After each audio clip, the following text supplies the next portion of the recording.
no pude encontrar ninguna copia pirata en internet. No aparece por ningún lado de todos los lugares piratas posibles. Así que bueno, eso nos vamos a tener que arreglar, aunque sea sin ese material. Les diría que arranquemos. Ya casi estamos en la nueva normalidad que tenemos de los 13 participantes. Nos falta uno solo, así que diría que arranquemos. ¿Hay algo de la clase pasada que quieran aclarar? ¿Sobre lo que quieran volver?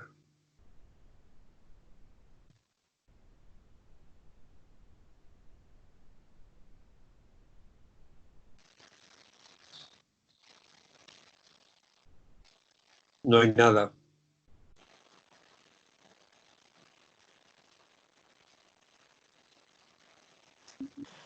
Yo en principio no. Bueno. Estábamos con lo de la renta diferencial, ¿sí?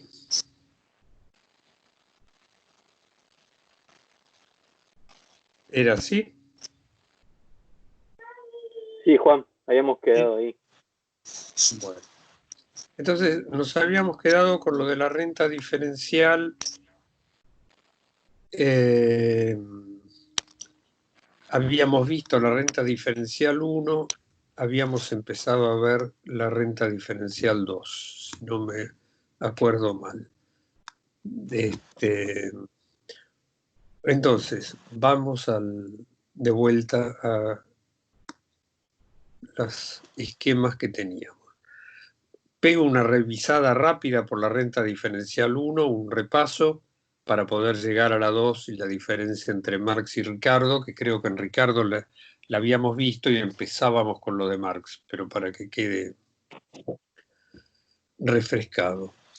¿Qué teníamos? La renta diferencial 1, que es por la aplicación extensiva del capital sobre la tierra, tierras con distinta fertilidad natural, con distinta proximidad al lugar del consumo de la mercancía, entonces tienen distinto gasto de transporte y hay distintas productividades del trabajo. Teníamos la forma en que lo mira Ricardo es siempre se va de la tierra mejor a la tierra peor. Mirábamos en el planteo que hace Marx, dice, bueno, esto no es necesariamente así, hay distintos movimientos según las circunstancias concretas, pero en última instancia, si uno ya tiene toda la tierra ocupada, bueno, la puede clasificar, ordenar de peor a mejor o de mejor a peor.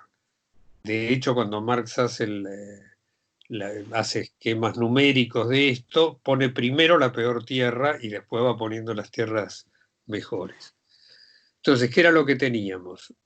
En esta tierra, producir una unidad de la mercancía agraria implicaba esta aplicación de capital más la ganancia normal, teníamos el precio de producción y en consecuencia hasta acá lo que tendríamos es la mercancía esta se vende por su precio de producción. Pero si hacía falta, en lugar de, supongamos, una unidad, 2 unidades, había que poner en producción una tierra peor. En esa tierra peor, la productividad del trabajo es más chica, por lo tanto, producir una unidad cuesta más, hay un capital consumido más grande y la tasa de ganancia que corresponde sobre el capital adelantado, que como se supone que el consumido es más grande, el adelantado también ha de ser más grande, la tasa es la misma. ¿Qué es lo que ocurría? Para que pudiera estar en producción la tierra 2, el producto de la tierra 2 tenía que venderse a su precio de producción.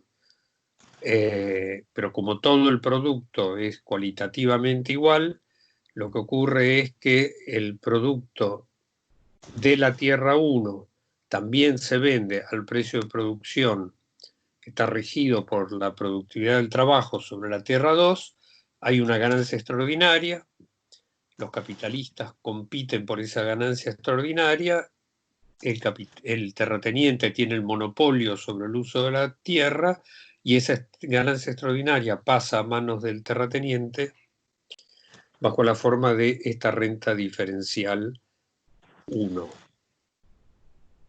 Y completábamos la situación haciendo el esquemita con una tercer tierra de peor todavía fertilidad puesta en producción, el costo de capital consumido es más grande, la ganancia es proporcional al capital adelantado, el precio que rige el precio comercial tiene que corresponder al precio de producción de la tierra 3 para que la tierra 3 pueda estar efectivamente en producción. Ahora hay renta diferencial en la tierra 2, donde antes no había, y hay más renta diferencial en la tierra 1. Y entonces teníamos esta primera forma de renta diferencial. No sé si alguien quiere plantear algo.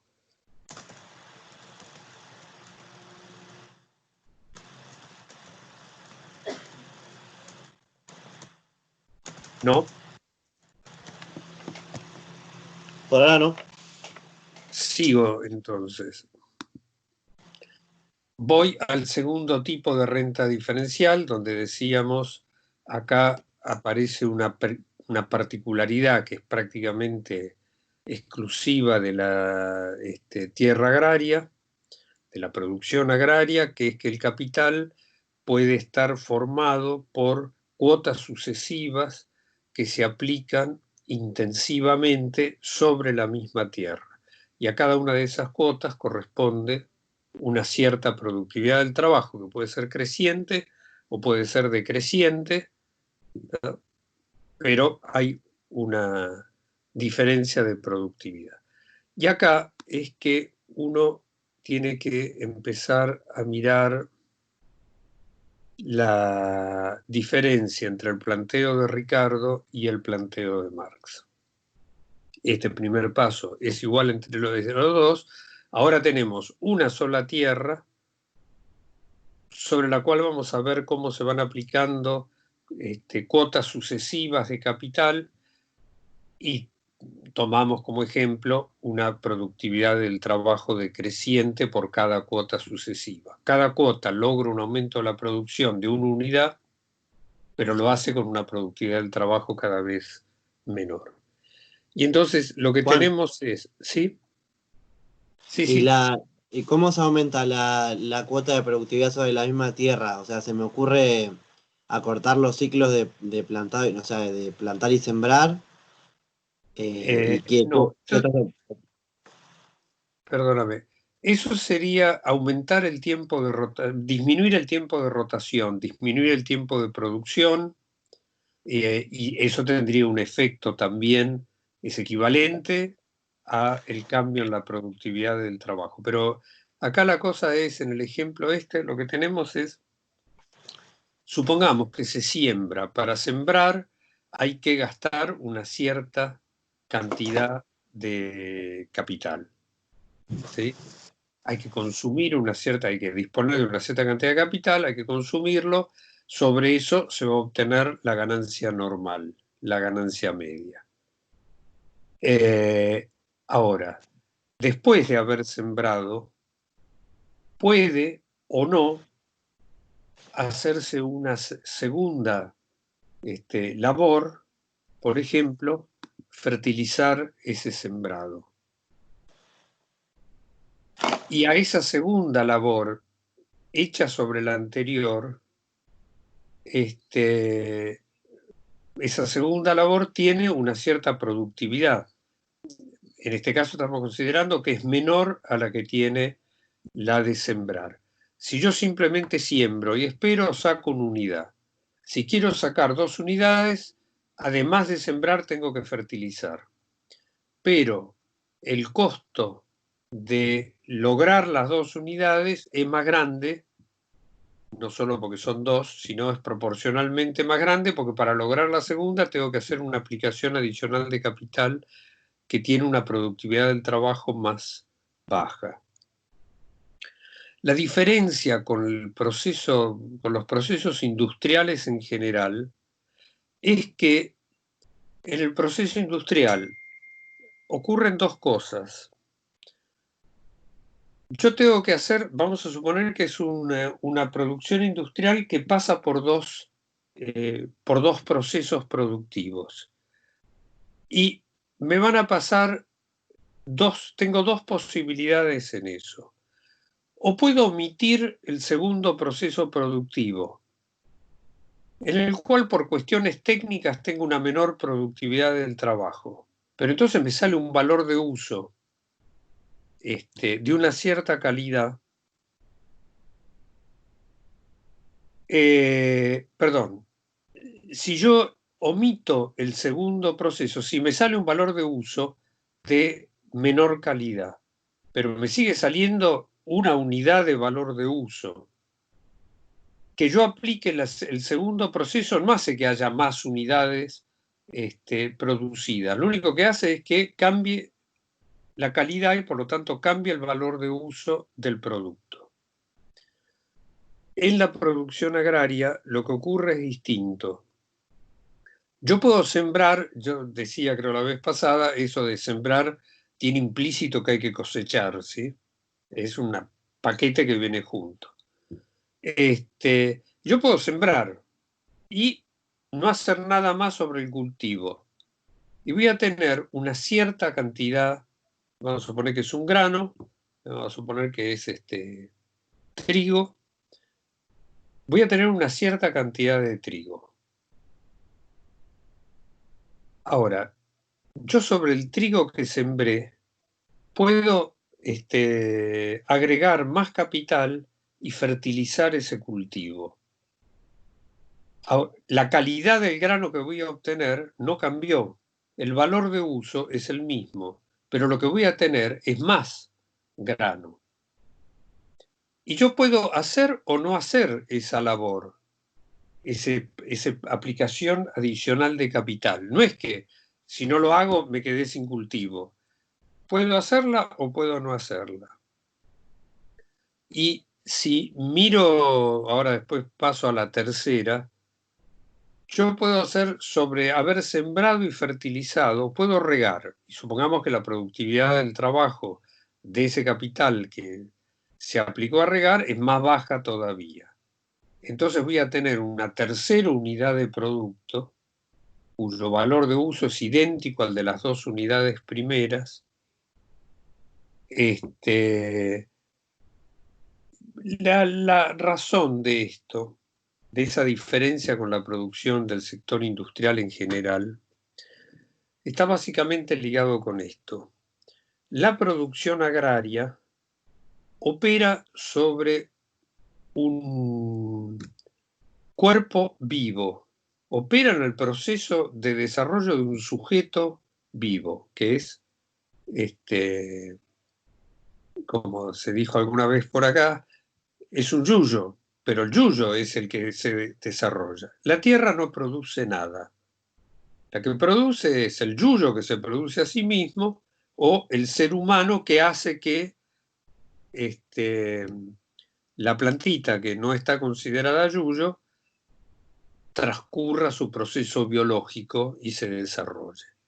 Entonces, el trabajo de las cuotas adicionales consiste básicamente en estimular a ese sujeto vivo, ese organismo vivo, para que exprese mayor potencialidad en su desarrollo. Y por eso es que el resultado es el agregado de más producto.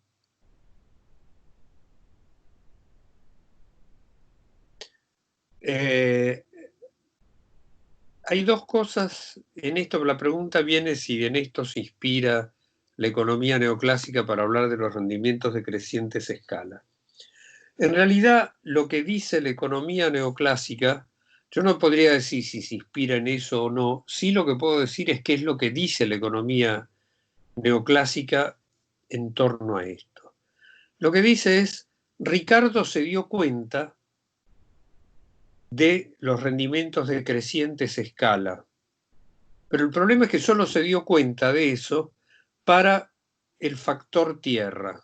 Ricardo no habla de factores de la producción, pero la economía neoclásica va a decir, se dio cuenta para el factor tierra y no se dio cuenta que para el trabajo y para el capital también era aplicable la misma condición.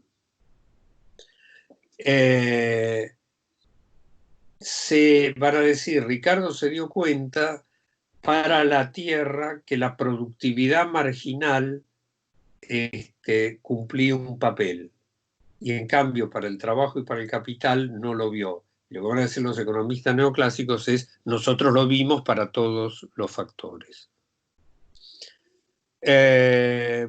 Toda la discusión que hay en torno que hacen los ricardianos en torno a Sraffa,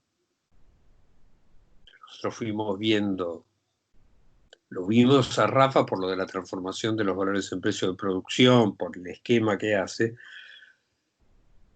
Con los marxistas, esa construcción está hecha para discutir sobre la transformación de los valores en precios de producción.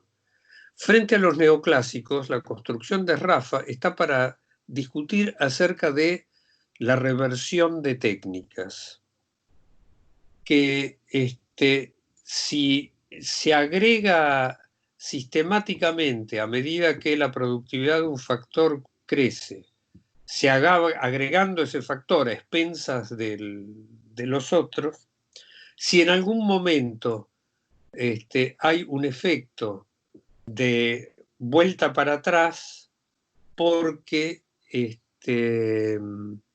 la relación entre productividad y precio del factor hace que se empiece a usar un factor que en realidad había quedado desplazado por que se estaba multiplicando. Y eso fue lo que los ricardianos discuten mucho con los neoclásicos sobre la base del modelo de Sraffa.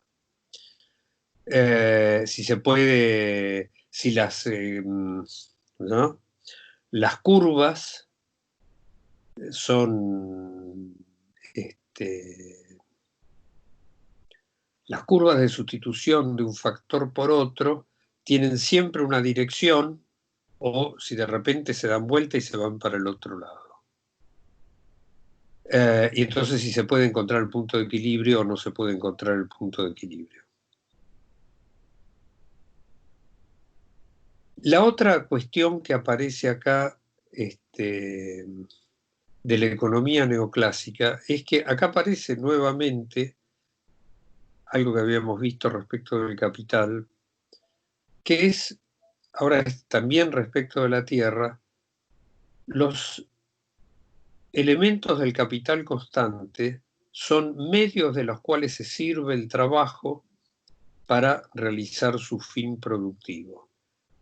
La tierra es un medio de producción, solo tiene la particularidad de que el trabajo no la puede reproducir. Es una condición natural. Uno normalmente habla de la tierra, pero hay, cuando habla de la renta pesquera, no es un atributo de la tierra, es que en determinados lugares del mar hay más peces o hay menos peces.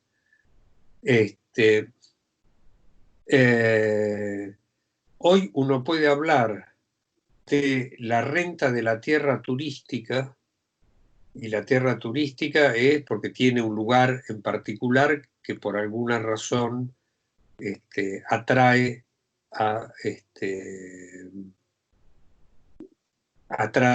compradores de la mercancía que se produce sobre esa tierra. Entonces, todas estas condiciones que son monopolizables, hay un propietario privado sobre esas condiciones, son la base jurídica para que la ganancia extraordinaria se convierta en este caso en renta diferencial. Entonces, ¿qué hace la economía neoclásica? Completa la inversión de quién es el sujeto. El único sujeto que interviene en el proceso de producción es el trabajo. la fuerza de trabajo, es el obrero. La tierra y los instrumentos de producción producidos, los medios de producción producidos, son medios. Y la economía neoclásica las presenta como si fuera cada una de ellas sujetos. Y entonces se habla de la productividad de la tierra. Y la tierra estrictamente no tiene ninguna productividad. Porque para tener productividad hay que ser sujeto de la producción. Y la tierra no es sujeto de la producción. No sé si esto quedó, agrega algo o no. Si no hay otra cosa, vuelvo sobre el desarrollo que hace Ricardo.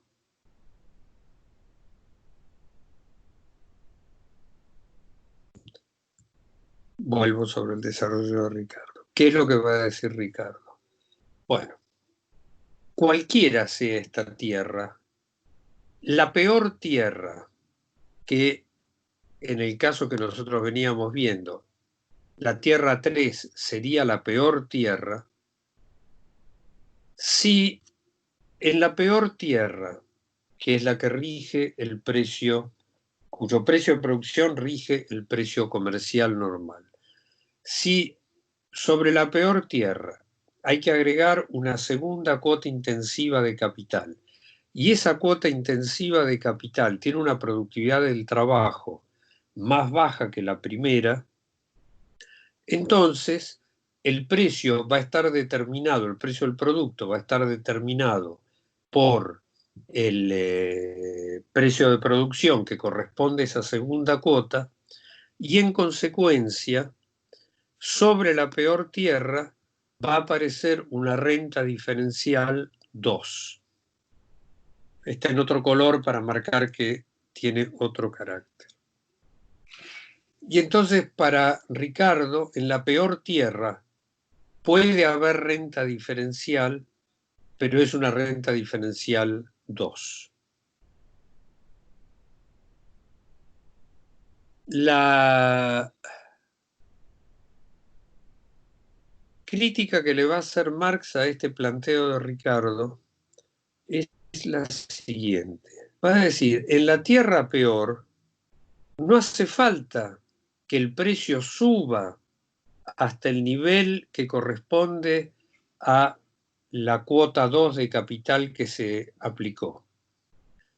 Porque en la tierra peor, donde no hay renta diferencial 1, basta con que el precio suba lo suficiente como para que lo que se ubica por arriba del precio de producción de la primer cuota compense lo que se ubica por debajo del precio de producción de la segunda cuota. Lo que va a decir es el precio necesario para aplicar la segunda cuota de capital no es el precio de producción de esa segunda cuota, es el precio promedio ponderado con respecto a entre la primera y la segunda cuota. Y entonces lo que va a decir es, en la peor tierra, basta con que el precio estaba acá, ¿sí? Era este. Para aplicar la segunda cuota, el precio de la segunda cuota está acá. Lo que va a decir Marx es, pero no hace falta que el precio suba hasta acá, porque basta que la suba, que de todas formas tiene que tener, permita vender por encima del precio de producción de la primer cuota, por encima de ese precio de producción de la primera cuota, hasta el punto que compense lo que se vende por debajo de su propio precio de producción, la segunda cuota.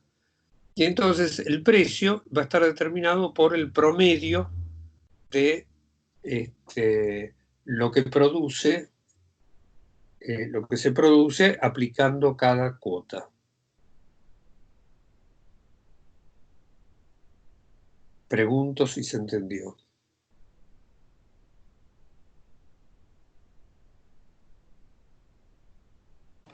Yo me perdí, Juan. Una consulta. Sí, No sé si querés repetirlo, Juan, y después hago la consulta. como quieras, si querés hacer la consulta, sí la tengo en cuenta cuando voy repitiendo. Este promedio entre ambas tierras se haría probablemente fuera del sistema de oferta y demanda del capitalismo, ¿no? A ver, depende de qué llames la oferta y la demanda. Ahora lo tomo en cuenta. La cuestión es esto. Hay que aplicar la segunda cuota, ¿sí? Hacen falta dos, vamos a suponer que esta es la única tierra que hay en la sociedad. Vamos a suponer que la sociedad necesita 2 unidades de este producto. Y la única forma de tener 2 unidades de este producto es aplicar 2 cuotas sucesivas de capital sobre la tierra. Hay que sembrar y hay que fertilizar. Pero resulta que para lograr una unidad con la primera cuota, este es el precio de producción que satisface esa, alcanza, corresponde para la producción de la primera unidad. Pero como ahora hay que fertilizar para que en lugar de salir una salgan 2, el fertilizar requiere este consumo de capital más grande más su ganancia normal, porque tiene que tener la ganancia normal ese capital que se adelantó, y en consecuencia el precio de producción de la primera cuota, es decir, de lo que produce la primera cuota, está acá, y el precio de producción de lo que produce la segunda cuota está acá. Acá estamos suponiendo que cada cuota produce una unidad. La productividad del trabajo que corresponde a la primera es más alto, más grande que la productividad del trabajo que corresponde a la segunda. Entonces, la pregunta es, por eso voy a tomar lo de la oferta y la demanda. En la competencia entre los capitales, ¿cuánto tiene que venderse cada unidad de vamos a poner que es trigo? Hay 2 unidades de trigo. ¿A cuánto tiene que venderse cada unidad de trigo? Lo que Ricardo va a decir es, y bueno, esto es lo mismo que cuando en lugar de ser 2 aplicaciones sobre la misma tierra, son tierras sucesivas. Hay que vender, recién se va a aplicar la segunda cuota, a condición de que el precio que se pague por su producto iguale al precio de producción. Como las 2 unidades producidas se van a vender al mismo precio, lo que va a aparecer es, no había renta diferencial acá, en esta tierra no había renta diferencial, por eso es la peor tierra, ¿no? Ahora lo que va a aparecer es esta renta diferencial 2. Entonces lo que Ricardo va a decir es, nadie va a aplicar, ningún capitalista va a tener interés en aplicar capital sobre esa tierra en 2 unidades si no le pagan por la segunda unidad el precio de producción que individualmente corresponde a esa segunda unidad. ¿Estamos hasta ahí el planteo?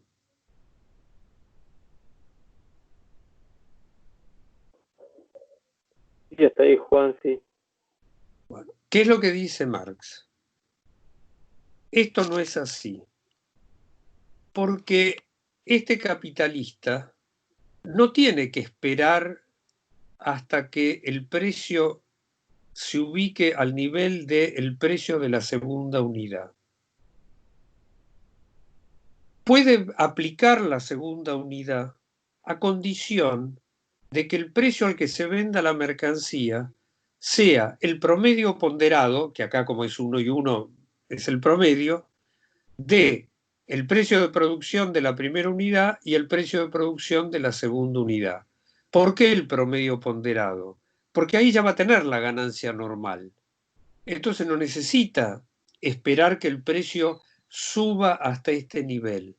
Le basta con que mi gráfico tiene ciertas deficiencias, sea claro que le basta con que el precio se ubique al nivel del promedio para que ya ahí tiene la ganancia normal.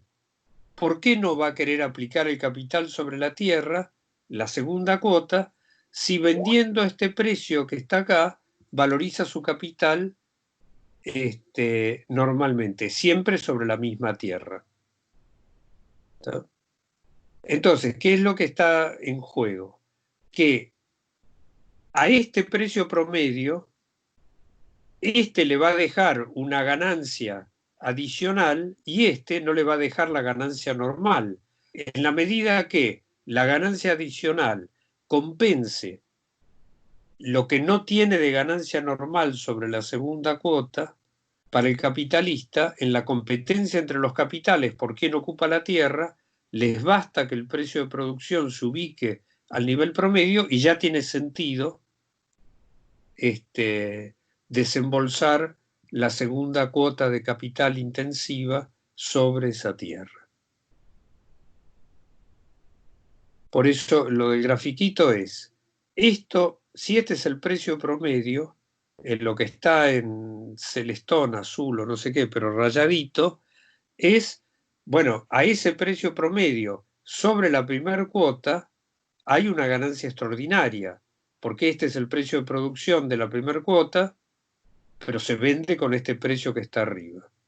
Pero ¿qué pasa con la segunda cuota? Este es el precio de producción de la segunda cuota, pero se vende por abajo, porque el promedio está por abajo de esto. La condición es que lo que esto se vende por arriba compense lo que esto se vende por abajo. Es como cualquier promedio. Hay uno que está arriba, el otro que está abajo. En el promedio está satisfecha la condición. Vuelvo a parar y pregunto si se entendió. A mí sí, Juan, me quedó más claro. Igual, digamos, tengo una duda. ¿Cuál sería la diferencia para que esto no suceda en una aplicación extensiva del capital? Tengo entendido que acá, por ejemplo, sucede este promedio porque se trata de dos cuotas que se aplican sucesivamente, pero de un mismo capital que la está aplicando. Y en ese sentido estaría, digamos, motivado a producir esa segunda unidad de mercancía, en tanto que esa compensación. Pero en la aplicación extensiva no me quedaría claro, digamos, ¿por qué no pasa esto mismo en la aplicación extensiva?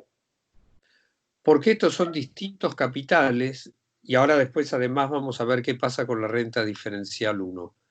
Porque estos son distintos capitales, este es el mismo capital. Estos son capitalistas individuales que aplican capital sobre cada uno de ellos sobre una tierra de calidad distinta. Lo que va a ocurrir es que para ellos, los que están sobre las tierras mejores, tienen una ventaja, tienen una ganancia extraordinaria por encima de la ganancia normal. El capitalista que está en la peor tierra simplemente tiene la ganancia normal. Entonces los capitalistas compiten entre sí por ver quién se va a la mejor tierra, donde hay una ganancia extraordinaria. Como esa mejor tierra está monopolizada, tiene un propietario privado que es el terrateniente, la competencia entre los capitalistas hace que la ganancia extraordinaria pase a manos del terrateniente. Estos son distintos capitalistas haciendo esa aplicación sobre distintas tierras.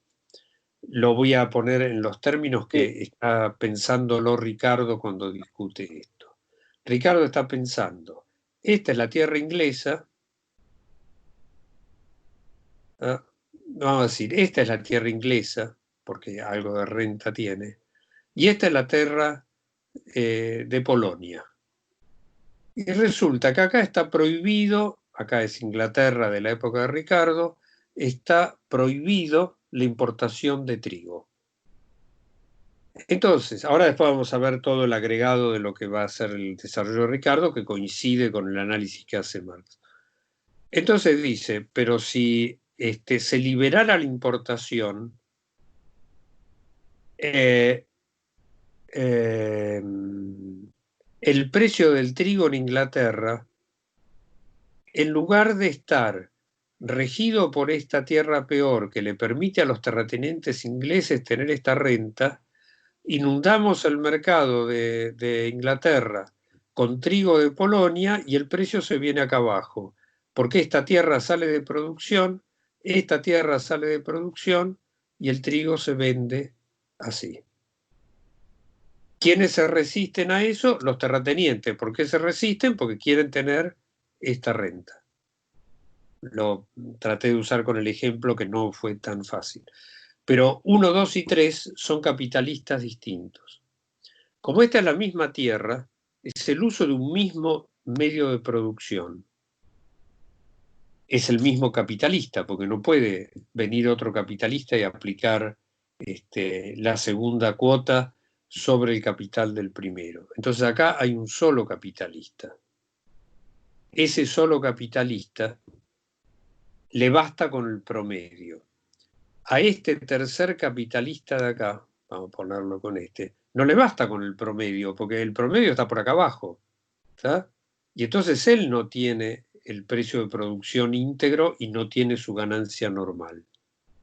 Entonces, cuando se trata de la extensión, de la aplicación extensiva que involucra a distintos capitalistas e involucra a distintos terratenientes, lo que uno se va a encontrar es que nadie va a aplicar capital sobre esta tierra peor si el precio que va a obtener no es este. Porque en esta tierra peor es esto. En cambio, sobre una misma tierra, sobre esa tierra peor, que acá está puesta con la otra, la segunda, sobre esa tierra peor, basta con que el precio comercial llegue al promedio, al precio promedio que corresponde a las aplicaciones intensivas de capital para que ya tenga sentido aplicar la segunda cuota.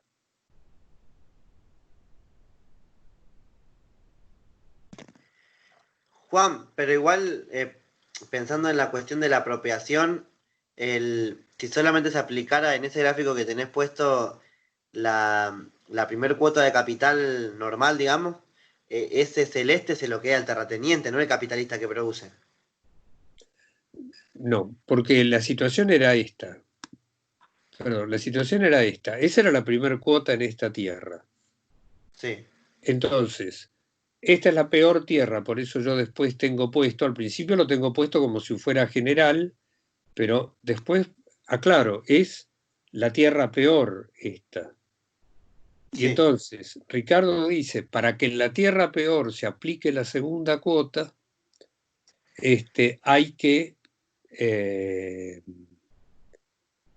llevar el precio comercial tiene que llegar a este nivel, al precio de producción de la segunda cuota. Entonces, sobre la tierra peor va a haber una renta diferencial 2. No la renta diferencial 1 por fertilidad natural del suelo, sino por el efecto de la aplicación intensiva del capital. Y lo que le cuestiona Marx es que antes de que el precio llegue al nivel ya tiene sentido para el capitalista aplicar la segunda cuota de capital. Si se fijan, el precio promedio está por arriba del precio de la primer cuota. No es que el precio de la primera cuota, no es que el trigo se quedó en el precio de la primera cuota, pero tampoco llega hasta el precio de la segunda cuota, llega hasta el precio promedio. Lo voy a tratar de hacer con el gráfico. Supongamos que en lugar de ubicarse en ese precio promedio, se ubica un cachito más arriba. Acá, vendiendo a este precio que está acá, para el capitalista que aplica la segunda cuota, hay una ganancia extraordinaria. Ya ahí hay competencia por entrar en esa tierra a aplicar la segunda cuota. Y en consecuencia, el precio no va a subir por arriba de ese nivel. Y en la peor tierra no hay renta diferencial. Esto para síntesis y vuelvo. para Ricardo solo hay renta diferencial y en la peor tierra hay renta diferencial por esta cuestión de aplicación de cuotas sucesivas de productividad decreciente, para Marx no solo hay renta diferencial, hasta acá no vimos qué otras formas, y lo que hay en la peor tierra es esa otra forma de renta, que no es de carácter diferencial y que tiene un efecto distinto sobre el precio de la mercancía, que tiene una fuente que es distinta a la de la renta diferencial, por lo menos en una parte, que tiene un mecanismo que es distinto al de la renta diferencial. Pregunto dos cosas. Una es si se entendió algo más y la segunda es a la pregunta sobre lo de la oferta y la demanda, si lo que yo dije tenía que ver con lo que era la inquietud de la pregunta o no tenía que ver y la inquietud es de otro carácter.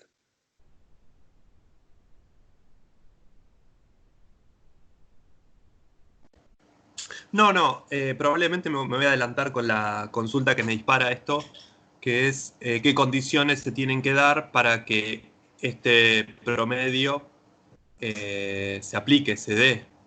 ¿Cuáles son las condiciones? En primer ¿Por qué lugar, no, sí, te escucho.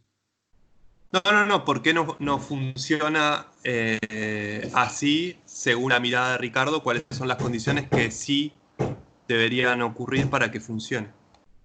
Lo de Ricardo, No, si no entendí mal, este es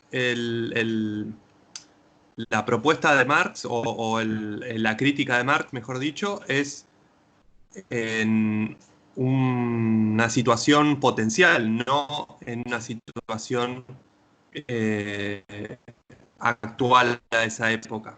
Si no, lo entendí mal.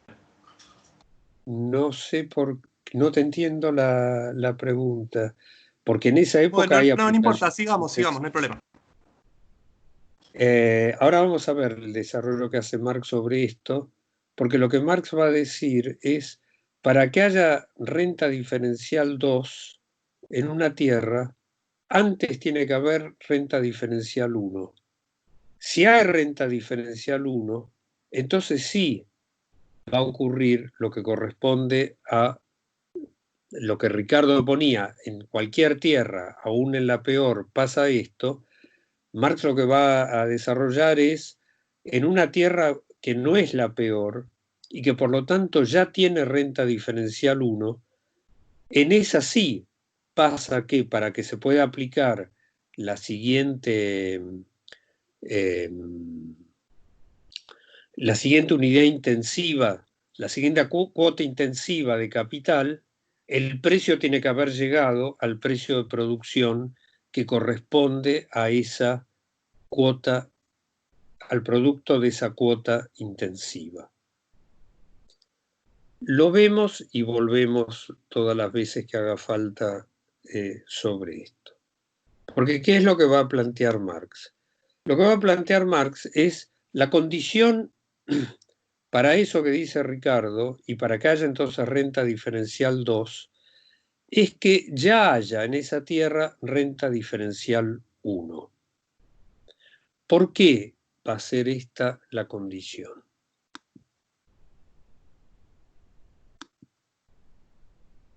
Supongamos que viene la segunda cuota, ¿sí?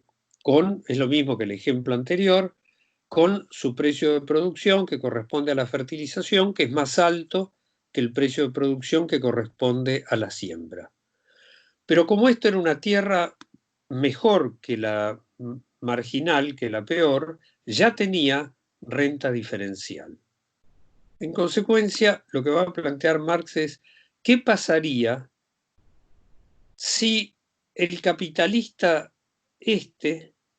aplicara la segunda cuota intensiva de capital simplemente cuando el precio comercial de la mercancía llegara al promedio? Es decir, la situación que planteaba Ricardo. ¿Qué pasaría si, esto en realidad lo tendría que tener hecho en dos cosas, pero está hecho en una sola presentación. ¿Qué pasa si en esta tierra se quisiera vender las 2 unidades al precio promedio de las 2 unidades? El precio promedio, ¿no?, está por debajo de lo que era el precio comercial al que se vendía, porque este era el precio comercial vigente, regulado por un precio de producción de una tierra peor, y en consecuencia el terrateniente perdería una parte de la renta que estaba apropiando que ya estaba apropiando por la renta diferencial 1. Entonces, el terrateniente, lo voy a tratar de poner en estos términos, ¿qué diría el terrateniente al capitalista? Le diría, sí, fenómeno, vos aplicá la segunda cuota de capital, pero vos vendés este precio que está acá, precio promedio, a mí me tenés que pagar esta renta diferencial que yo ya estaba recibiendo de antes. Con lo cual, el capitalista lo que va a decir es, a este precio no puedo aplicar la segunda cuota, porque yo ya tengo que entregarle al terrateniente esta magnitud de renta diferencial. Y si le tengo que entregar esta magnitud de renta diferencial, no puedo vender a este precio promedio. Esa es la explicación de Marx de por qué en la tierra, sobre una tierra mejor, la aplicación intensiva de capital tiene como condición que el precio al que se venda el producto, todo el producto, sea el precio de producción de la aplicación intensiva de menor productividad. Ahí se me aclaró porque tenía en la cabeza el problema de cómo se distribuía la parte de la renta que estaba marcada en celeste y ahí me confundía. Ahora con esto que dijiste lo entendí mejor. Más opiniones, más comentarios. Díganme porque no quiero seguir adelante. Si esto queda muy poco claro, lo que voy a hacer es alguna cosa, sí voy a seguir adelante. ¿Qué es esto? Entonces, basta, o mejor dicho, es al revés. Hay que esperar que el precio de producción, el precio comercial, llegue al nivel del precio de producción de la unidad 2 para poder aplicar la intensidad fertilizar.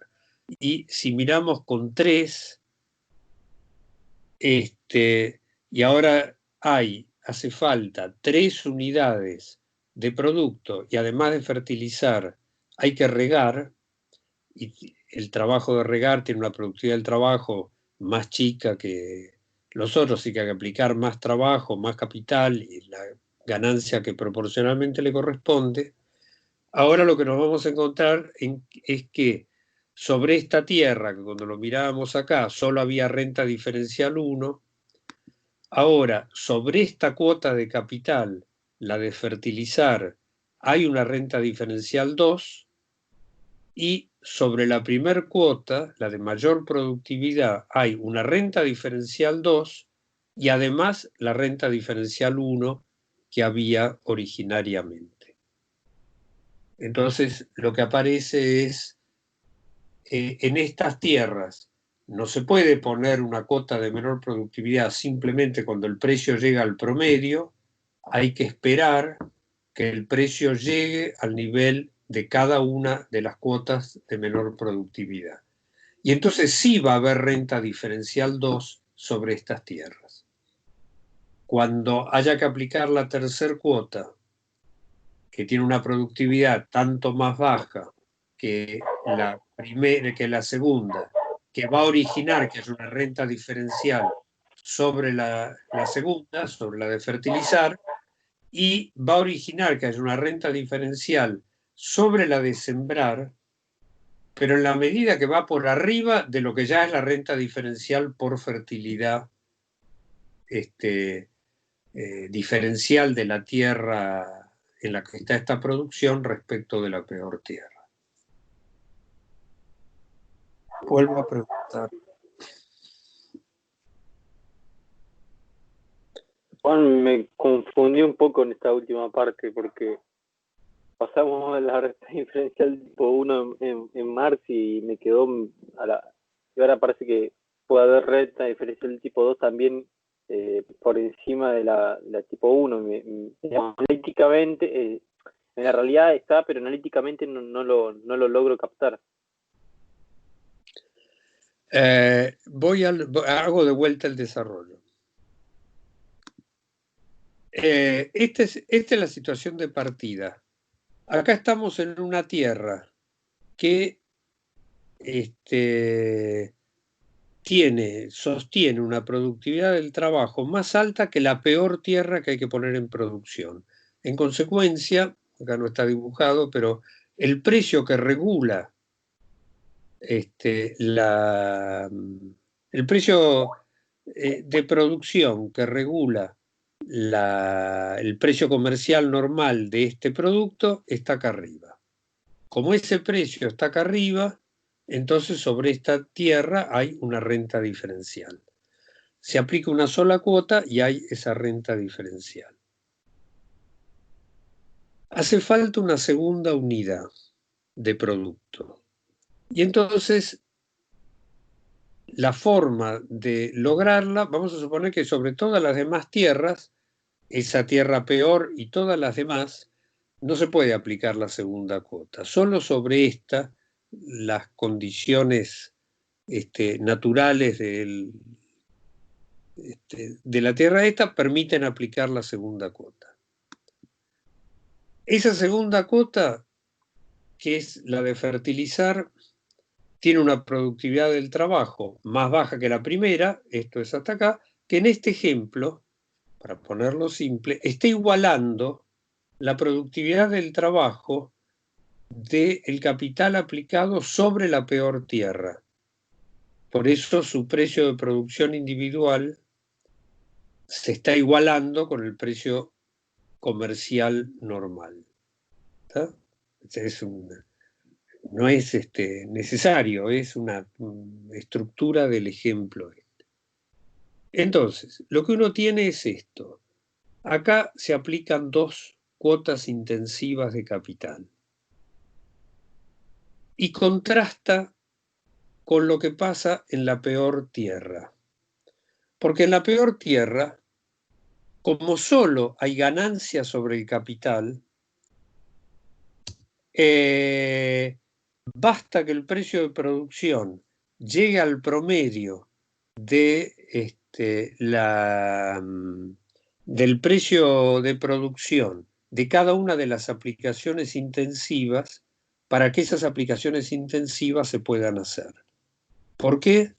Porque hasta acá lo único que hay es ganancia del capitalista y lo único que sigue en juego es la ganancia del capitalista. Entonces, el capitalista se encuentra con que no puede aplicar la segunda cuota si, vamos a ponerlo acá,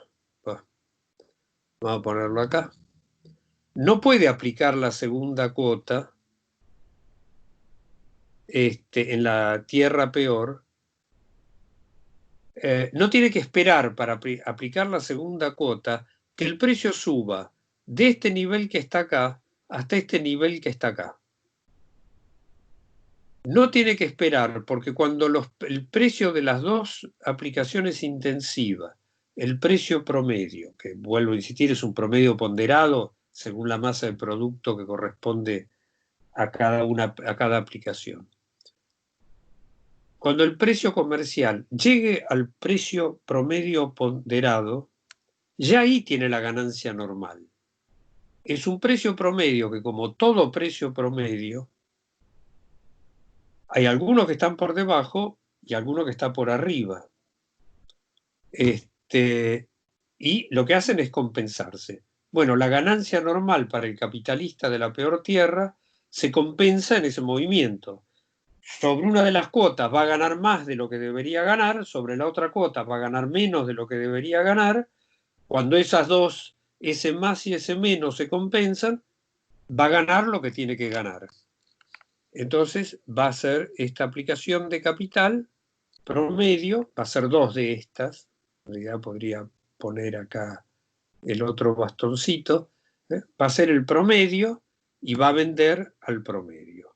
En consecuencia, no va a haber renta diferencial ni 1, porque era la peor tierra, ni 2, porque no cabe, no hay que esperar que el precio suba hasta acá para poner en producción esa peor tierra, basta con que suba hasta acá. ¿Qué va a pasar? ¿Por qué este hecho de que se impone el precio promedio no ocurre sobre una tierra mejor? ¿Por qué sobre una tierra mejor no se puede esperar para aplicar la segunda porción intensiva de capital con productividad del trabajo más baja?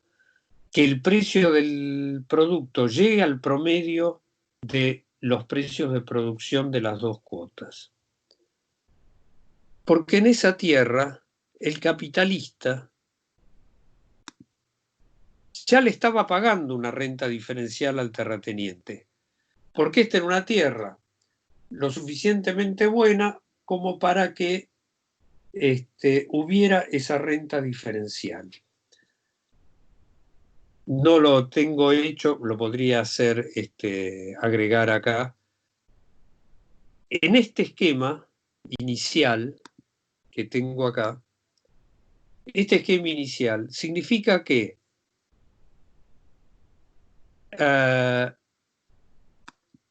el capital aplicado en la tierra 2, ese es el capital aplicado sobre la peor tierra. Por eso, el precio comercial del trigo está acá arriba y no acá abajo.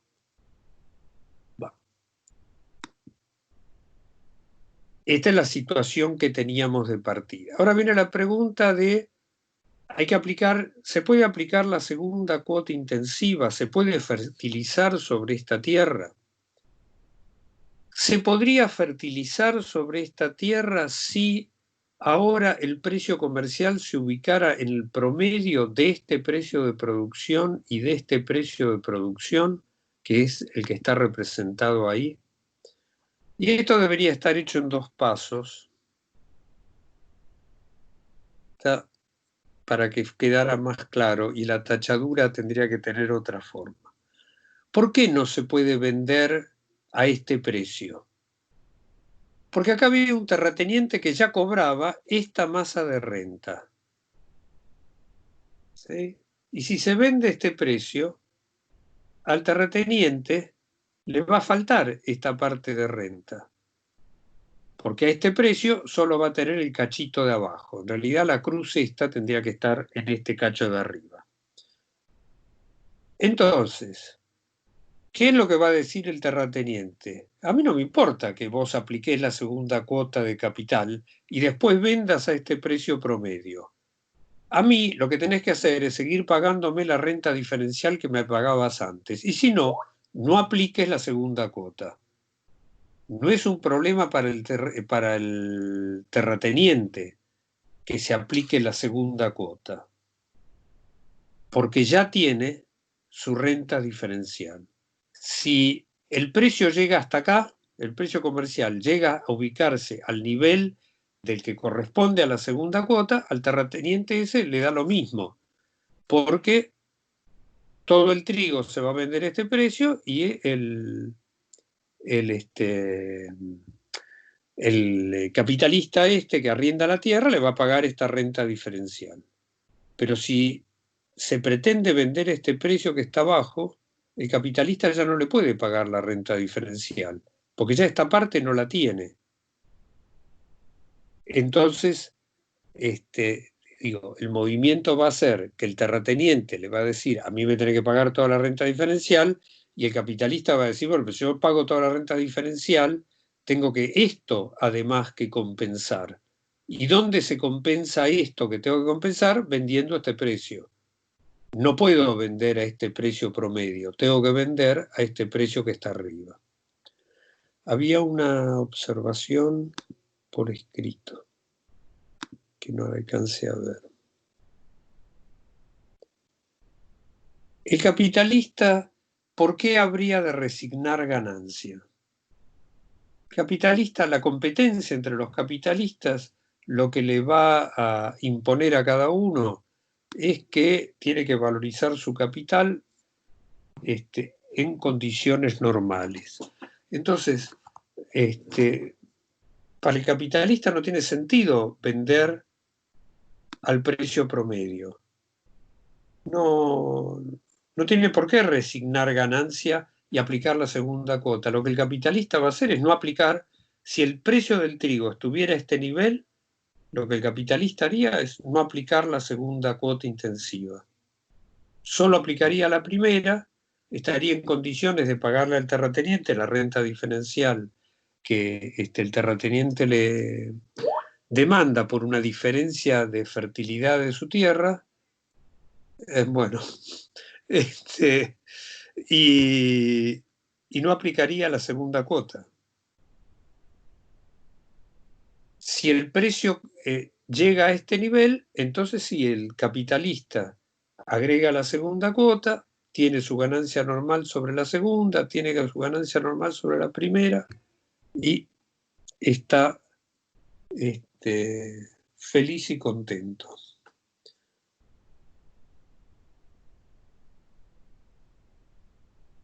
Entonces, para que haya para que se pueda poner una cuota de capital intensiva en producción con una productividad del trabajo más baja sobre una tierra mejor, hay que esperar que el precio comercial esté determinado por el precio de producción de esa aplicación intensiva de productividad más baja. Y entonces, por eso el tercer ejemplo, que es ahora sí, sobre la porción 2, hay esta renta diferencial 2, perdón, sobre la porción fertilizar hay esa renta diferencial 2, y sobre la porción sembrar también hay una renta diferencial 2, pero la otra parte sigue siendo renta diferencial 1. Después, eso viene en un paquete indiferenciado, porque además lo que pasa es que la fijación del canon de arriendo no es por cuota de aplicación intensiva, sino que la fijación del canon de arriendo es este conjunto de capital que está formado por las 3 cuotas intensivas, tiene esta ganancia normal, que está formada por la suma de las 3 ganancias, y genera esta renta, que es un paquete de renta, donde no se distingue qué es renta diferencial 1, qué es renta diferencial 2, cuánto viene de la primera aplicación de capital, cuánto viene de la segunda, se convierte en una unidad en la cual se aplica esta cantidad de capital, se tiene esta cantidad de producto, a esa cantidad de capital le corresponde esta ganancia normal, la ganancia que se obtiene con esta cantidad de producto es extraordinaria, esa es la renta diferencial para el terrateniente.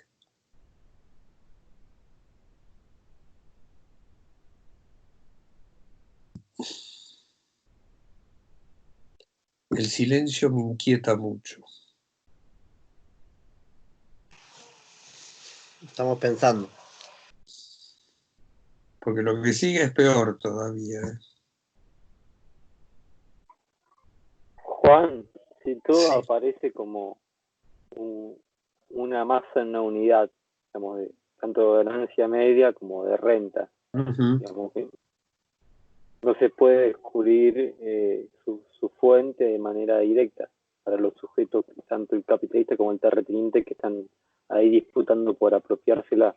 ¿Cómo se define qué parte, digamos, se va a apropiar efectivamente el terrateniente y el capitalista?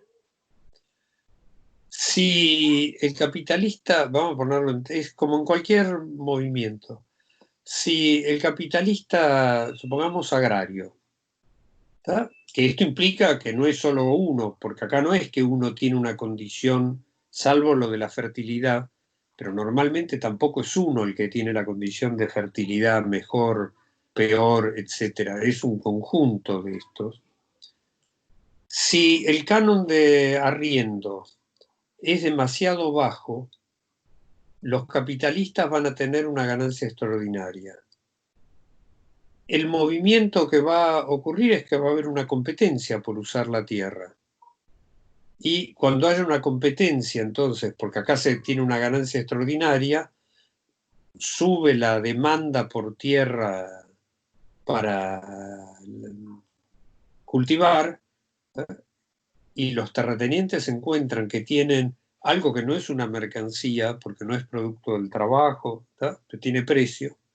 El precio después lo miramos muy rápidamente.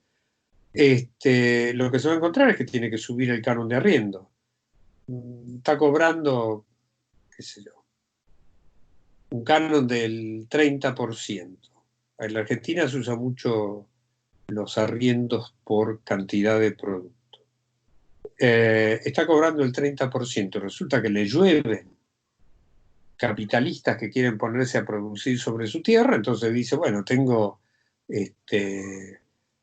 lo normal es que tenga 5 capitalistas que vienen a competir. Me vienen a competir 30 es porque yo estoy cobrando muy barato el uso de la tierra.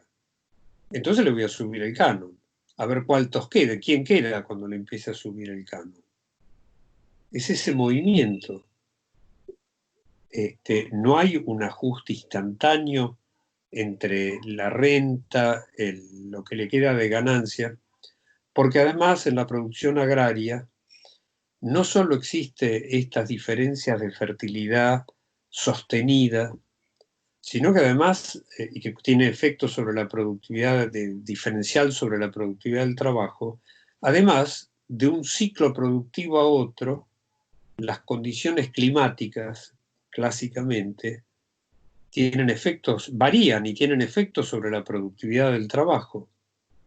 Viene un año de sequía y la productividad del trabajo se cae. Viene un año de muy buena lluvia y la productividad del trabajo sube, y viene inundación y otra vez la productividad del trabajo se cayó. Entonces, todo esto se resuelve bajo la forma de promedios y de normalidades, que son normalidades que tienen, yo supongo que ustedes ven mi mano, que tienen fluctuaciones muy grandes y que incluyen en la producción agraria el riesgo de que el capitalista pierda todo su capital en un ciclo de producción. ¿Ah? Vino una sequía, especialmente para capitalistas que no tienen maquinaria propia y demás. Vino una sequía y no se cosecha nada. El capitalista perdió todo el capital que tenía puesto. Si el arriendo lo tiene que pagar con producto, bueno, le dice al terrateniente, mira, no pude cosechar nada, así que no te tengo que pagar nada. Pero donde el canon es una cantidad de dinero, es una cantidad de dinero que está fijada antes de que se empiece a producir, y no se sabe si este año la cosecha va a ser fantástica o este año la cosecha va a ser un desastre. No se sabe si los precios en el movimiento general de la circulación van a subir o si los precios en el movimiento general de circulación van a bajar. Todas esas cosas están ahí y entonces solo se pueden resolver como un promedio a lo largo de, en este caso, son ciclos productivos muy largos, a lo largo de muchos ciclos productivos. Y eso puede implicar para un capital individual que se murió en el camino. Implica para otro que se sacó la lotería en el camino. Y esto se va a reflejar en las oscilaciones en el precio de la tierra.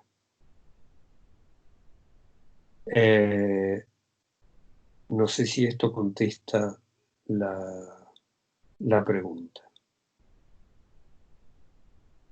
Yo puedo tomar un ejemplo concreto de la Argentina que es cuando hay un auge de los pools de siembra. Es una forma de asociación de capitales, es como si fuera una sociedad anónima, pero no es una sociedad anónima jurídicamente. Hay alguien que hace la gestión y hay capitalistas que solo ponen el capital. No es que le pague una tasa de interés, es un término pool, es que es un pozo en el cual todos ponen y después sacan en proporción al resultado, y el que gestiona el pool cobra una comisión. Y si tiene además capital puesto, le corresponde como una parte proporcional a su capital, pero no tiene capital puesto, simplemente cobra las tarifas de hacer todos los procesos de producción, más una comisión por la gestión del costo. En Argentina ha llegado a haber un grado de centralización del capital en la producción agraria, en particular en la producción de granos, que llegaba a capitales, bajo distintas formas jurídicas, que ponían en producción 100.000 hectáreas y más de 100.000 hectáreas, ¿no? Sin que hubiera centralización de la propiedad. La propiedad eran predios mucho más chicos, cada uno había de 30 hectáreas, de 50 hectáreas, de 200 hectáreas. Bueno, y en la Argentina tradicionalmente el arriendo se pagaba a la cosecha con una parte de la producción.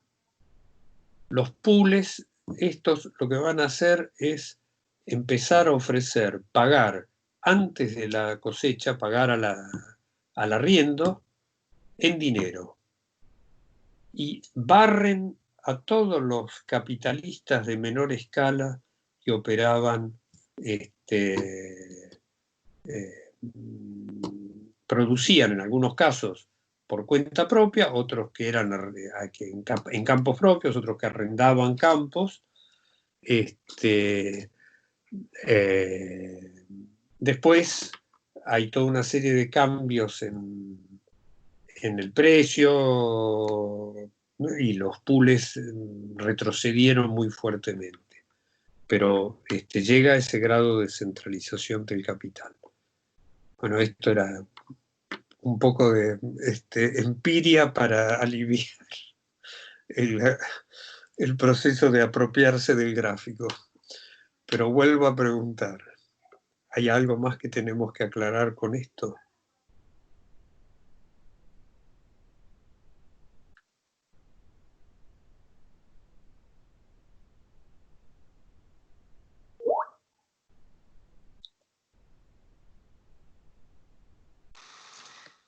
Yo también es más de cómo, pensando en Argentina, pero no sé si, es una pregunta simple, pero no sé si preferís que la haga después.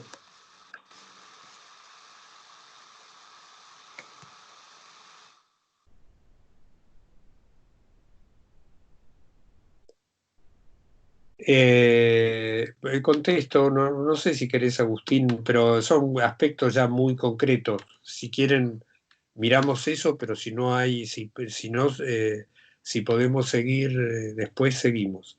Pero hacé la pregunta que querías hacer, Agustín, y Dale, vos, fíjate. No, la pregunta pensando, entiendo que en Argentina hay muchos capitales agrarios que ni siquiera se valorizan en la tasa de ganancia, es otra especificidad, no hablo de eso.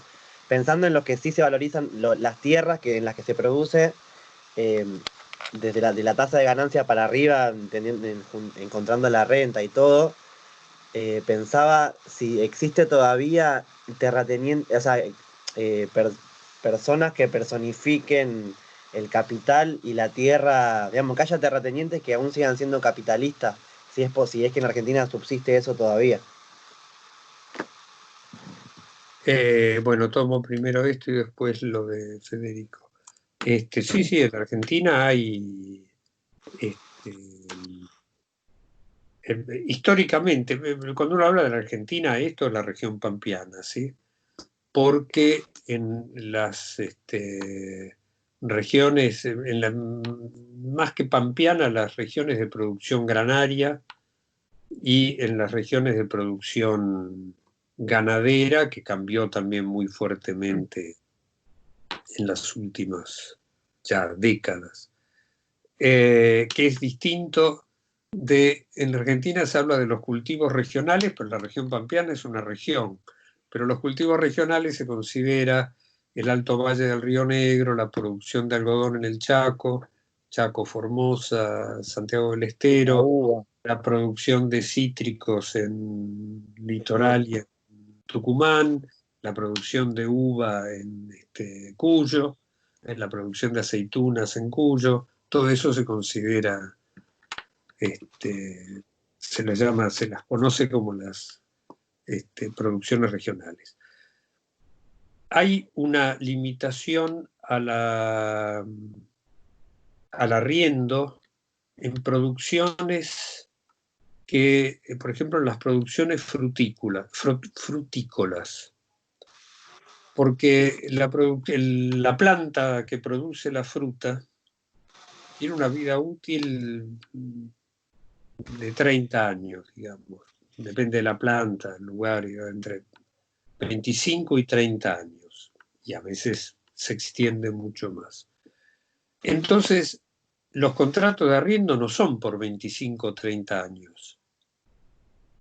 Yo no me detuve, porque Marx lo discute mucho, la limitación que implica la aplicación de capital sobre la tierra, la duración de los contratos de arriendo.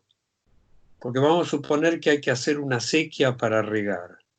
Y el capitalista arrendatario tiene un contrato por un año, entonces tiene que resolver si va a gastar en hacer la sequía, que solo va a poder usar un año, en consecuencia la tiene que amortizar un año, porque después tiene que devolver la tierra, y cuando devuelva la tierra le queda gratis al terrateniente. El capitalista los galpones son más transportables, pero supongamos un galpón con piso de cemento para Hacienda. Y después cuando se va, te queda el galpón con el piso de cemento. Entonces, allí donde la producción requiere, el capital tiene un tiempo de rotación muy largo, es muy difícil que esté separada la propiedad sobre la tierra de la propiedad sobre el capital.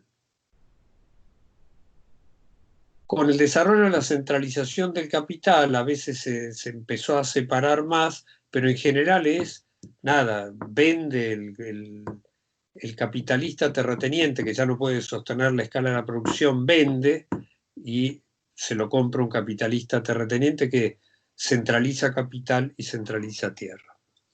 En la producción de granos, como son cultivos de ciclo anual, o en realidad son de menos de ciclo anual, y no requieren en general tanta inmovilización de capital sobre la tierra, ahí funciona mucho más la posibilidad del arriendo. Esta es una primera salvedad. Entonces, históricamente, vuelvo a tomar la región pampeana, que es la que se toma siempre como ejemplo para todo esto.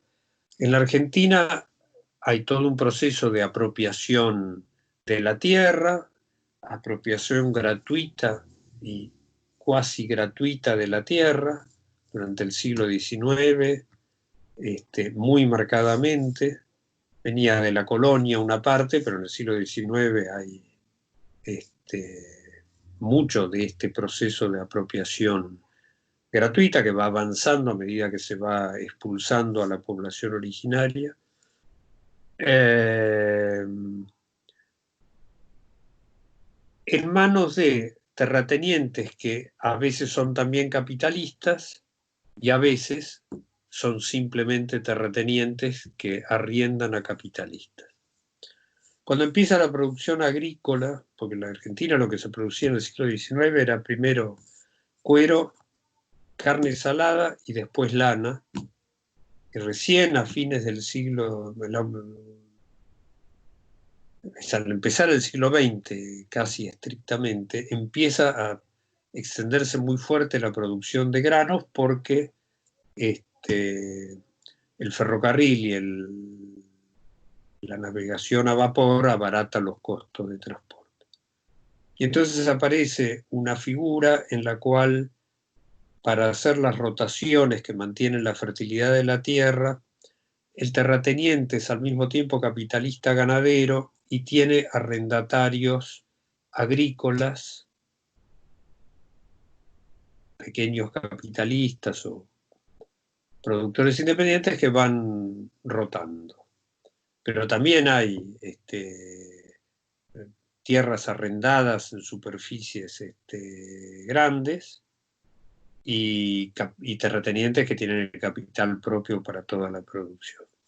Bueno, todo eso va teniendo distintas situaciones. Con la ley de arrendamientos rurales hay una fragmentación de la propiedad y hay capitalistas que son terratenientes.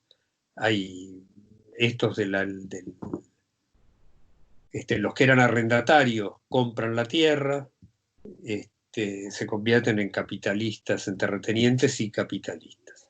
Y después, con la centralización del capital, especialmente en las últimas 2 décadas, ya desde los 90 empieza, hay un proceso muy grande de centralización del capital que no está ligado inmediatamente con un proceso de centralización de la propiedad sobre la tierra. Y entonces hay mucho pequeño terrateniente que era un pequeño capitalista, o era un capitalista más o menos de cierta escala, que se convierten en puros terratenientes. Cuando es el conflicto de la resolución 125, eso es una parte muy grande de los que salen a cortar las rutas porque ya no trabajan más en la producción. Viven en el pueblo y se convirtieron en puros terratenientes. Bueno, entonces hay este proceso en el cual sigue habiendo terratenientes que al mismo tiempo son capitalistas en la región pampeana, y hay estos capitales que centralizan masas muy grandes de capital, pero que operan sobre tierras ajenas. Y los capitalistas que no son tan grandes, mucho lo que hacen es arrendar parte de... trabajan sobre tierra propia y sobre tierra que arrienda. Con eso doy por contestada esa primera cuestión. En cuanto a lo de cómo opera, y depende de circunstancias históricas, porque yo no sé si en otros lados Marx marca mucho el arriendo en especie, es decir, en cantidad de producto, dice eso es un resabio de formas de tributo anteriores. La propiamente capitalista es el arriendo en dinero, pero en la Argentina funciona el arriendo en especie. El problema que tiene el capitalista cuando tiene que arrendar en dinero y lo tiene que hacer por adelantado es que, además de tener el capital agrario, tiene que tener el dinero necesario para pagar ese arriendo por adelantado. Y esto es una primera barrera. La segunda cosa que uno puede pensar muy específicamente de la Argentina está ligado, parte con capitalistas que no tienen para adelantar el arriendo, pero sí parte con la inflación y la tasa de interés real negativa. Porque el terrateniente vive todo el año de lo que cobra de su arriendo. Y si cobra su arriendo anticipado y lo tiene que guardar en dinero para el resto del año, entonces lo que le va a pasar es que la inflación se lo va, vamos a usar el término simple, se lo va a comer. En cambio, si cobra en dinero el terrateniente, está claro, al final es cuando va la soja al acopiador o al molino, es en papeles que dice esta es de fulano capitalista y este de mengano terrateniente. Después el acopiador les paga en dinero o el molino les paga en dinero y le paga a cada uno la parte que corresponde. Entonces, lo que se asegura el terrateniente, por un lado, es, bueno, va a cobrar no al precio que tiene hoy cuando empieza la campaña el trigo, sino que lo va a cobrar al precio del momento en que el capitalista le paga, con lo cual en la Argentina hace diferencias muy grandes. Y la segunda condición de esto es que le da al terrateniente la posibilidad de ir vendiendo gradualmente. Entonces, en lugar de tener que vender de un golpe y después estar con el dinero que no tiene colocación con tasa de interés real positiva, lo que hace es vender gradualmente y va cobrando gradualmente y el precio va ajustado por lo que va pasando con la inflación. El desarrollo de los hilos bolsa, que ha abaratado el almacenamiento enormemente, ha hecho que esa práctica sea todavía más, más conveniente para el terrateniente y para el capitalista, que solo vende lo que necesita para reponer su capital inmediatamente, y el resto lo guarda y lo vende en el momento,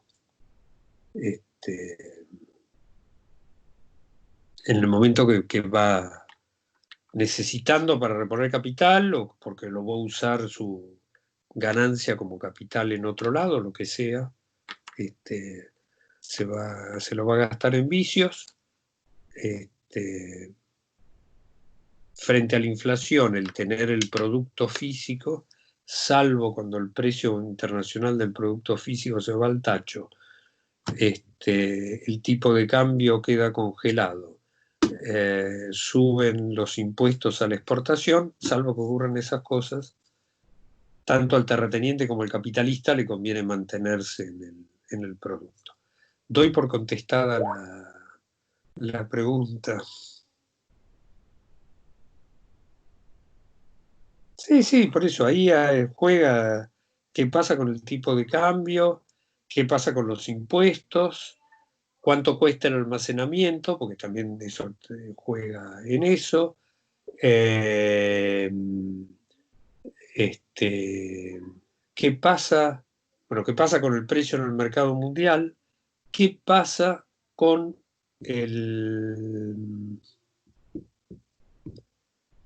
si va a haber cupos de exportación o no va a haber cupos de exportación?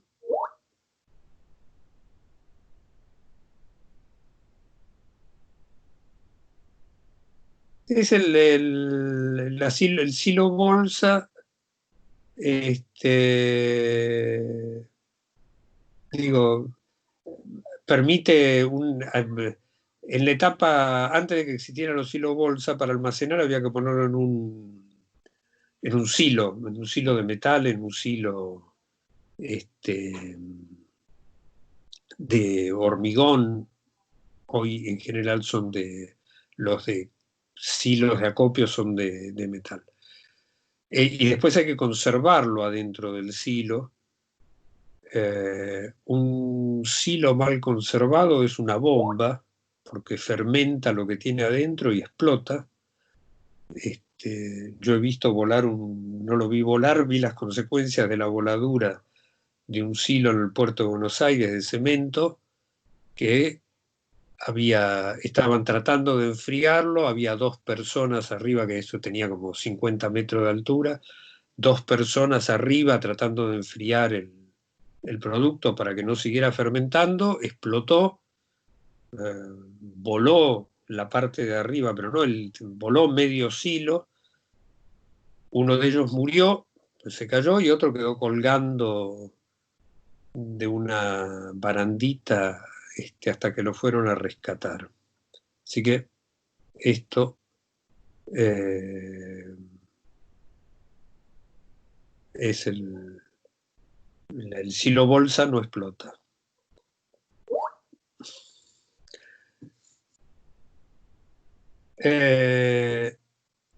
Yo les propongo que sigamos, porque tenemos varias cosas más para ver sobre la renta.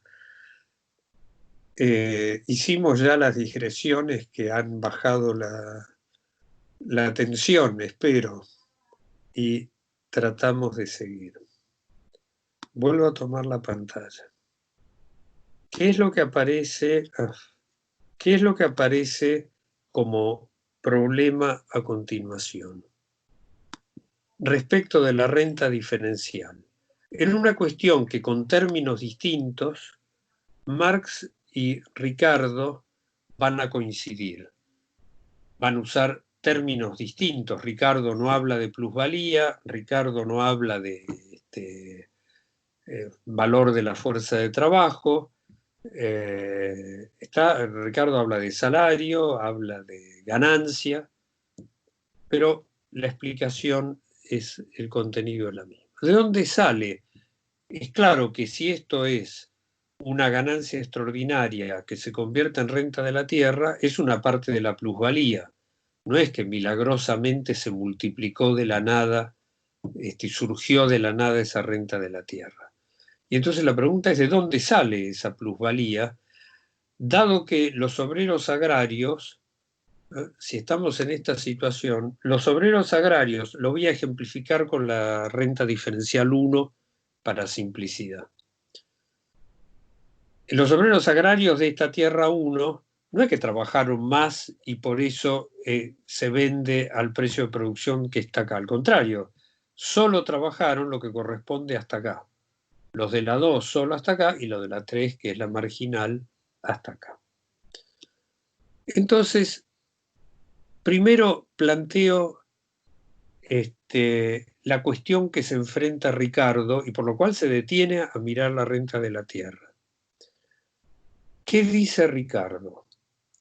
Como cada vez se van a poner en producción tierras peores, el precio del trigo, que es el alimento de la población obrera inglesa, va a ser nominalmente cada vez más caro.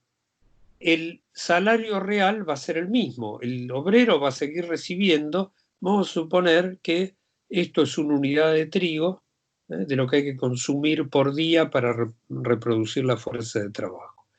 Entonces, Ricardo lo que va a decir es: el obrero necesita consumir una unidad de trigo por día. Nominalmente, el precio de esa unidad de trigo va a ser cada vez más alto, porque se va a pasar de acá a acá y de acá a acá. ¿Qué va a pasar con la ganancia del capitalista? Y ahora dejo esa pregunta en suspenso y hago la misma cuestión desde el punto de vista de Marx. ¿Qué es lo que va a decir Marx? Acá no hay valor social que se generó. Marx va a llamar a esta renta diferencial, a toda la renta diferencial, un falso valor social. Parece que hubiera más trabajo materializado, da derecho a disponer del producto de más trabajo materializado, pero no hay. Y entonces de algún lado tiene que salir. Y si uno toma el mismo análisis que hacía Ricardo, ahora en los términos de valor de fuerza de trabajo, lo que va a aparecer es: si la familia obrera necesita consumir una unidad de esta mercancía cada día para tener fuerza de trabajo para vender, en consecuencia, el valor de la fuerza de trabajo está dada por lo que cueste al obrero comprar esta mercancía, por el precio de producción que tiene en la circulación esta mercancía. Y entonces el análisis de los dos va a ser esto. Vamos a suponer que solo está en producción la tierra 1 y que eso, en los términos de Ricardo, cubre la unidad de trigo que tiene que consumir la familia obrera, es el salario de subsistencia. En los términos de Marx, ¿qué quiere decir? Si esto es el valor que produce cualquier obrero, ¿tá?, en una jornada de trabajo, y necesita consumir una unidad de esto para tener fuerza de trabajo en cualquier rama, entonces esto es el valor de la fuerza de trabajo, esto es la plusvalía, esto es la tasa de plusvalía. Pero sí, hace falta tener en producción no solo la tierra 1, sino también la tierra 2, y entonces todo el trigo se vende al precio de producción de la tierra 2, el terrateniente de la tierra 1 va a tener su renta diferencial, pero ahora el obrero, para seguir comprando una unidad de trigo, y necesita esta cantidad del producto que él produce. Y en consecuencia, esto es el valor de la fuerza de trabajo, esto es la plusvalía. La tasa de plusvalía es cada vez más baja. Y si hacen falta las 3 tierras en producción, entonces lo que determina el valor de la fuerza de trabajo es el precio de producción de la 3ª tierra, esto es el valor de la fuerza de trabajo, esto es la plusvalía. Ricardo se detiene muy especialmente, lo mira en estos términos, lo voy a poner así. ¿Qué es lo que dice Ricardo? Bueno, esto es el salario de subsistencia, esto es la ganancia de los capitalistas. Vamos a suponer que este es un capitalista que produce zapatos, es un capitalista que produce autos, no importa, ¿tá? Es cualquier capitalista. Una jornada de trabajo produce esta masa de valor. Ricardo lo que va a decir es, bueno, este es el salario de subsistencia, esta es la ganancia de cualquier capitalista. Pero cuando hay que poner la tierra en producción, la tierra peor, y ahora lo que ocurre es que esto es el salario de subsistencia. El salario real es el mismo de antes, el salario nominal es más grande. Y como el salario nominal es más grande, pero el valor de cambio sigue siendo el mismo, de los zapatos o de los autos, la ganancia de los capitalistas se estranguló. Y cuando ocurre esto, el salario de subsistencia, el salario real, sigue siendo una unidad de esto, pero ahora el salario nominal se fue hasta acá. Como el valor de cambio no cambió, la ganancia del capitalista se está estrangulando. Y entonces, ¿qué es lo que dice Ricardo? Frente a esta situación, ¿qué hacen los capitalistas? Suben el salario nominal, pero no lo suficiente como para compensar el aumento del precio del trigo, y en consecuencia el salario real cae. ¿A dónde se fue la diferencia que había entre esta situación de acá y esta situación de acá? Eso que estaba acá es lo que acá está, como renta diferencial para el terrateniente de la tierra 1, como renta diferencial para el terrateniente de la tierra 2. Entonces, lo que aparece es una relación antagónica entre capitalista y terrateniente, pero no ya simplemente porque vamos a discutir el canon de arriendo de ahora.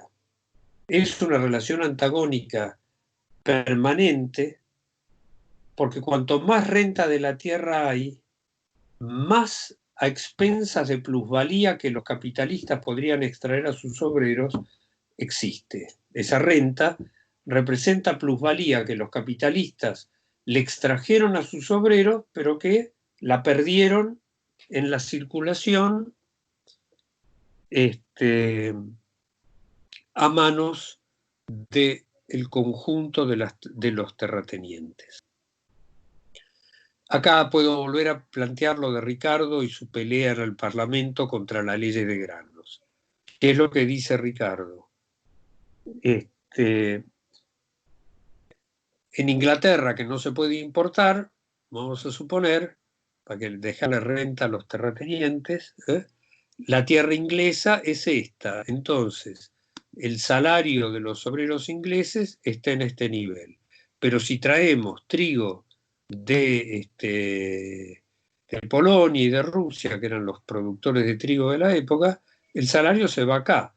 El capital tiene una ganancia más grande, en consecuencia está próspero, en consecuencia se está expandiendo la producción, se está expandiendo la demanda de obreros por obreros, el obrero tiene su salario real íntegro, subsistencia, pero si no se levantan las leyes de granos, la situación tiene este carácter. En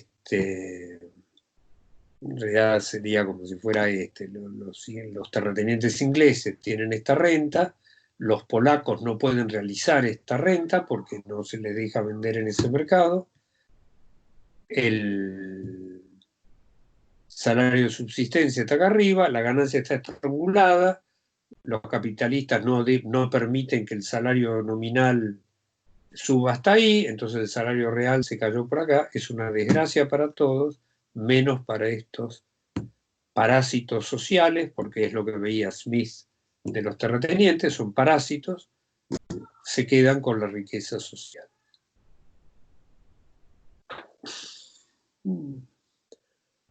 ¿Se entendió esta parte?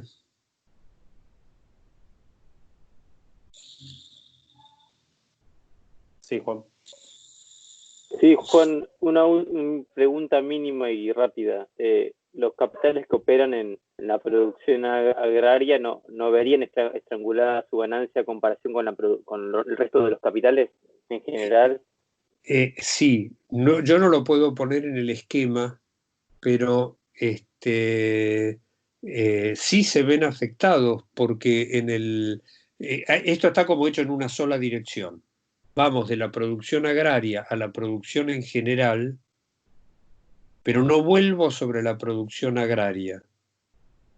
¿Qué le va a pasar al capitalista agrario que acá paga fuerza de trabajo? Y la fuerza de trabajo va a ser nominalmente cada vez más cara.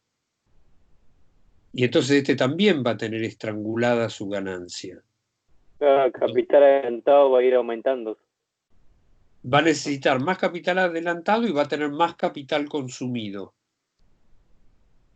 A ese precio que está acá, el resultado en lo que plantea Ricardo es que cada vez se le va a estrangular más la ganancia. ¿Qué pasa con eso? Lo dejamos para la última unidad, porque es hacia dónde va la vida de la sociedad. Para Ricardo, esto es lo único que puede existir. Entonces, ¿hacia dónde va la vida de la sociedad dada esta condición?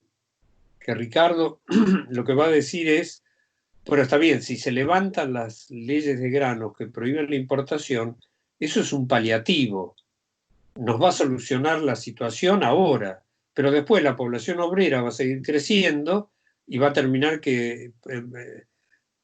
que terminar poniendo en producción las tierras peores y en consecuencia volvemos a la situación cada vez peor. Y de eso saca una conclusión de hacia dónde va la vida de la sociedad. Pero eso lo dejamos para la última unidad. Pero el capitalista agrario se ve afectado lo mismo que cualquier capitalista porque se encarece la fuerza de trabajo. Además, en el caso del capitalista agrario se le encarece el medio de producción semilla, con lo cual tiene un doble efecto. Se le encarece la fuerza de trabajo, se le encarece la semilla, tiene que adelantar más capital y tiene un precio de costo más alto. Tratamos de ver, no sé si va a ser ya una sobredosis. Se los planteo y después lo retomamos en todo caso la vez que viene. Lo que Marx va a decir es, pero el terrateniente de la peor tierra, al cual no le corresponde ninguna renta diferencial, tiene el monopolio sobre esa tierra. ¿Y por qué se debería de regalar el uso de la tierra al capitalista? El terrateniente de la peor tierra también va a pedir una renta, pero esa renta no es una renta diferencial. Y la pregunta es, ¿de dónde sale esa renta? Y Marx va a decir, acá puede ocurrir dos situaciones que hace que la renta tenga distintas fuentes. Hay una primera situación, lo pongo en esto porque está grande para que se pueda seguir mejor. Esto es la peor tierra. Y esto es el valor de la mercancía que se produce en la peor tierra. Y lo que Marx plantea es, en el supuesto de que el capital agrario, para tomarlo como ejemplo, tuviera una composición orgánica inferior al promedio, el precio de producción estaría por debajo del valor.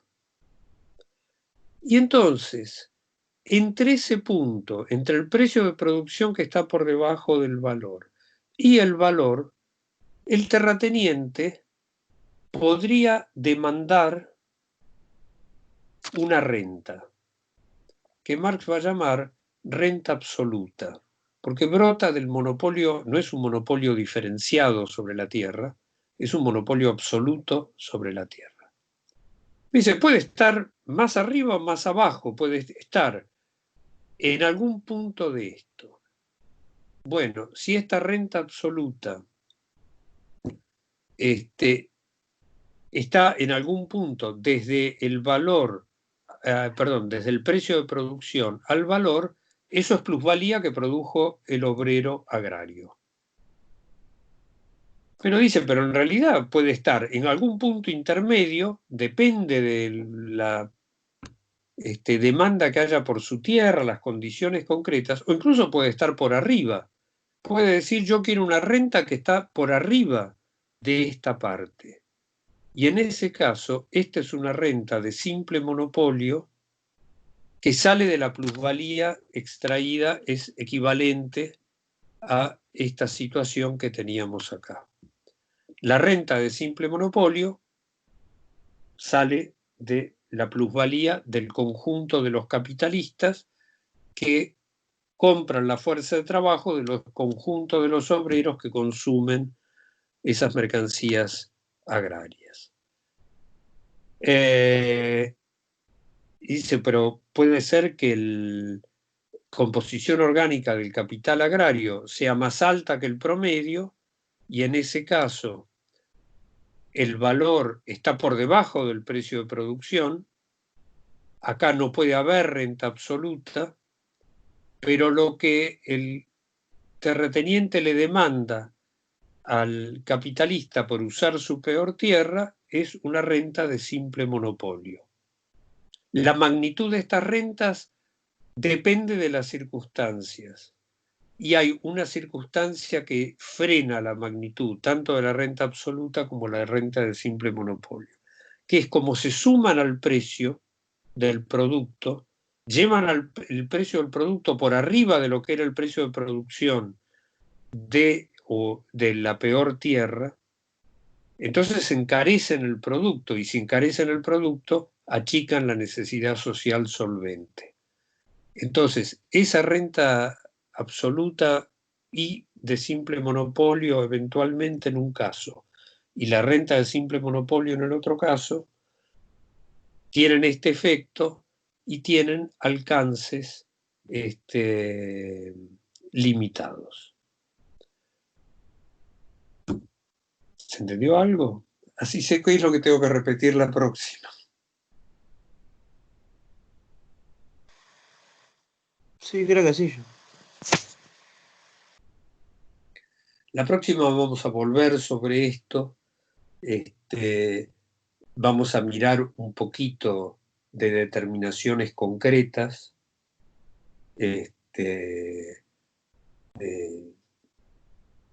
Si si hay o no composiciones orgánicas por arriba o por debajo de la media, y especialmente hay otro factor que juega acá siempre está mirado con la composición orgánica, pero el otro factor que juega es el tiempo de rotación, y las producciones agrarias son producciones de muy baja velocidad de rotación, porque hay que esperar un año para que se complete el proceso. Y eso, una baja velocidad de rotación, hace que el precio de producción esté por arriba del valor. Pero todo esto lo hablamos el martes.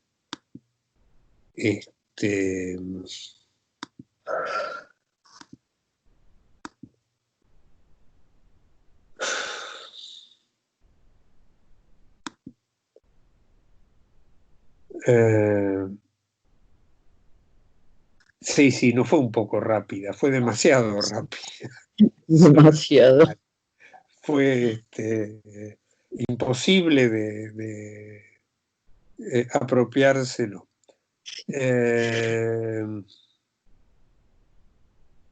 Bueno,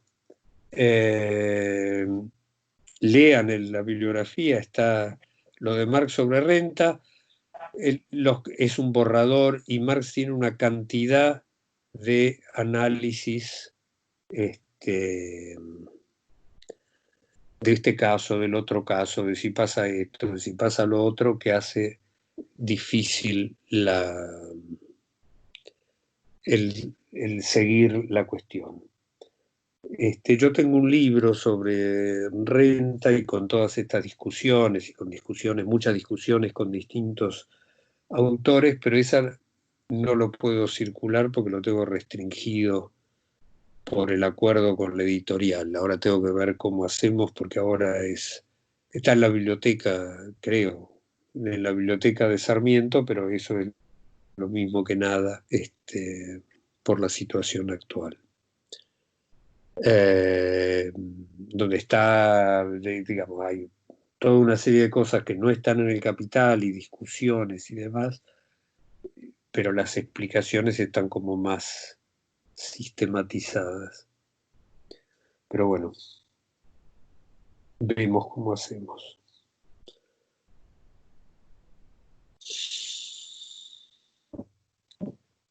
Nos vemos el martes. No me animo a firmarlo. Feliz día el domingo para los que son papás. Bueno, muchas gracias. Buen fin de a todos. Un fin de semana. Nos vemos Buen fin de. martes. Chao. Y les aclaro, va a ser tan denso como hoy, o peor. Buenísimo.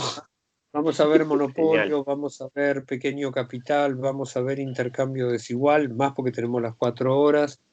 Posiblemente veamos las formas nacionales de la acumulación de capital, veamos la evolución de la unidad de la acumulación de capital.